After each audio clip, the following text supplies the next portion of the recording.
Hi, this is selfie tech official. நான் உங்கள் பிரபு. இந்த வீடியோவில் எதை பற்றி பார்க்க போகிறோன்னா, ஆதாரோட பேன் எப்படி லிங்க் பண்ண போகிறதா பார்க்க போகிறோம். லாஸ்ட்டாக பார்த்தீங்கன்னா கவர்மெண்ட் அனௌன்ஸ் பண்ண டேட் பார்த்தீங்கன்னா கிட்டத்தட்ட 31. இந்த டேட் பார்த்தீங்கன்னா இப்போ முடிஞ்சு போச்சு. பட் ஆனால் அவங்க சர்வர் டவுன் ஆனதால ப்ளஸ் கோவிட் சுச்சுவேஷன்னாலே இப்போ கிட்டத்தட்ட ஜூன் 30 வரைக்கும் எக்ஸ்டெண்ட் பண்ணியிருக்காங்க. எப்படி 2 நிமிஷத்தில் நம்ம எப்படி ஈஸியாக லிங்க் பண்ண போகிறோம் தான் பார்க்க போகிறோம். ஜஸ்ட் உங்கள் மொபைலில் ஜஸ்ட் ஒரு ப்ரௌசர் ஓப்பன் பண்ணிக்கோங்க. நான் இப்போ பிசி யூஸ் பண்ணிகிட்டு இருக்கனால அதில் க்ரோம் ப்ரௌசர் ஓப்பன் பண்ணிக்கிறேன். என்னோடதில் ஜஸ்ட் ஓப்பன் பண்ணிவிட்டு கூகுள் ஓப்பன் பண்ண போகிறேன். ஓப்பன் பண்ணிட்டு பார்த்தீங்கன்னா ஜஸ்ட் ஆதாரோட பேன் எப்படி லிங்க் பண்ண போகிறதுன்னு ஜஸ்ட் டைப் பண்ணிவிட்டு பார்த்தீங்கன்னா அவங்களோட அஃபிஷியல் வெப்சைட் பார்த்தீங்கன்னா இன்கம் டேக்ஸ் இந்தியா இ-ஃபைலிங் கவர்மெண்ட். இந்த வெப்சைட் பார்த்தீங்கன்னா ஓப்பன் பண்ணிங்கன்னா ஃபஸ்ட் லிங்க்கே பார்த்தீங்கன்னா ஓப்பன் பண்ணிங்கன்னா இந்த மாதிரி வரும். ஜஸ்ட்டு உங்கள் ஆதாரோட பேன் எப்படி லிங்க் பண்ண போகிறதுக்கான ஒரு ஃபார்மெட் இருக்கும். அந்த ஃபார்மெட் படி நீங்கள் ஜஸ்ட் ஃபில் பண்ணிங்கன்னா போதும். ஜஸ்ட் ஈஸியான ஸ்டெப் தான், நான் சொல்லும் போது யூஸ் பண்ணிக்கோங்க. ஓகே, ஃபஸ்ட்டு பார்த்தீங்கன்னா பேன் கார்டோட நம்பர் ஜஸ்ட் நீங்கள் என்ட்ரு பண்ணிக்கோங்க. நான் ஆல்ரெடி ப்ரீ ரெஜிஸ்டர் பண்ணதுனால என்னோடய பர்சனல் இன்ஃபர்மேஷன் இதில் காட்ட முடியாது. அதனால் ஜஸ்ட் நீங்கள் உங்களோட பேன் கார்டு நம்பர் இந்த இடத்துல என்ட்ரு பண்ணிக்கோங்க. ஜஸ்ட் இந்த சிம்பிள் போட்டிருக்குது எல்லாமே மேண்டட்ரி.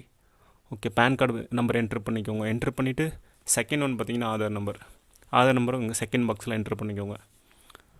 என்ட்ரு பண்ணிட்டப்புறம் இங்கே ஆதாரில் தேர்ட் ஒன் பார்த்தீங்கன்னா ஆதாரில் உங்கள் பேர் எப்படி இருக்கோ அதே போல் இங்கேயும் என்ட்ரு பண்ணும். ஒரு ஸ்பெல் மிஸ்டேக் இல்லாமல் என்ட்ரு பண்ணுங்கள். அப்போ தான் கரெக்டாக அது அக்செப்ட் பண்ணும். அதர்வைஸ் நீங்கள் ராங்காக என்ட்ரு பண்ணால் டீட்டெயில் கரெக்டாக எடுத்துக்காது. ஓகே, இதெல்லாம் நீங்கள் என்ட்ரு பண்ணிட்டப்பறம் நீங்கள் ஆதார் கார்டில் பார்த்தீங்கன்னா ஜஸ்ட் உங்கள் பர்த் இயர் மட்டும் இருந்தால் இந்த பாக்ஸ் டிக் பண்ணிக்கோங்க. அதர்வைஸ் நீங்கள் இந்த பாக்ஸை டிக் பண்ண வேணாம். அண்ட் எல்லாம் மூணுத்தையும் ஃபில் பண்ணி முடிச்சுட்டு பார்த்தீங்கன்னா இந்த அக்ரி பட்டனை சூஸ் பண்ணிக்கோங்க. இந்த டேட்டாலாம் வேலிடாக இருக்குதுன்னு சொல்லிட்டு இருந்ததுனால அக்ரி சூஸ் பண்ணிக்கோங்க. அக்ரி சூஸ் பண்ணது கீழே ஒரு கேப்சா கோட் இருக்குது. இந்த கோட் பார்த்தீங்கன்னா நீங்கள் கரெக்டாக என்ட்ரு பண்ணணும். இதில் இருக்கிற போலவே கேப்ஸ் ஸ்மால் அதுக்கேற்ற மாதிரி நீங்கள் என்ட்ரு பண்ணுங்கள். HX88 இயர் இந்த பட்டனை என்ட்ரு பண்ணிட்டு ப்ளஸ் கீழே பார்த்தீங்கன்னா ரிக்வெஸ்ட் ஓடிபின்னு இருக்கும். நீங்கள் ரிக்வெஸ்ட் ஓடிபி கொடுத்துட்டு ஜஸ்ட் உங்கள் மொபைல் நம்பர் இந்த இடத்துல உங்களோட 10 டிஜிட் மொபைல் நம்பரை என்ட்ரு பண்ணிவிட்டு ஜஸ்ட் லிங்க் ஆதார் கொடுத்தீங்கன்னா செகண்ட் பேஜ் பார்த்தீங்கன்னா ஒரு ஜஸ்ட் ஓடிபி ஒன்று போகும். ஓகே, ஓடிபி என்ட்ரு பண்ணிங்கன்னா உங்களோட ஆதாரோட பேன் லிங்க் வந்து சக்ஸஸ் ஆகிடும். இதுதான் ஈஸியான ஸ்டெப்ஸ், நீங்கள் ஈஸியாக யூஸ் பண்ணிக்கலாம். இந்த மாதிரி சின்ன சின்ன அப்டேட் உங்களுக்கு தெரியும்னா என்னோடய செல்ஃபி டெக் அஃபிஷியல் சேனலை சப்ஸ்கிரைப் பண்ணுங்கள் மறக்காமல். அண்ட் இந்த வீடியோவை லைக் பண்ணுங்கள், ஷேர் பண்ணுங்கள், கமெண்ட் பண்ணுங்கள். தேங்க்யூ ஃபார் வாட்சிங் கை. பாய். See you until then. See the next video.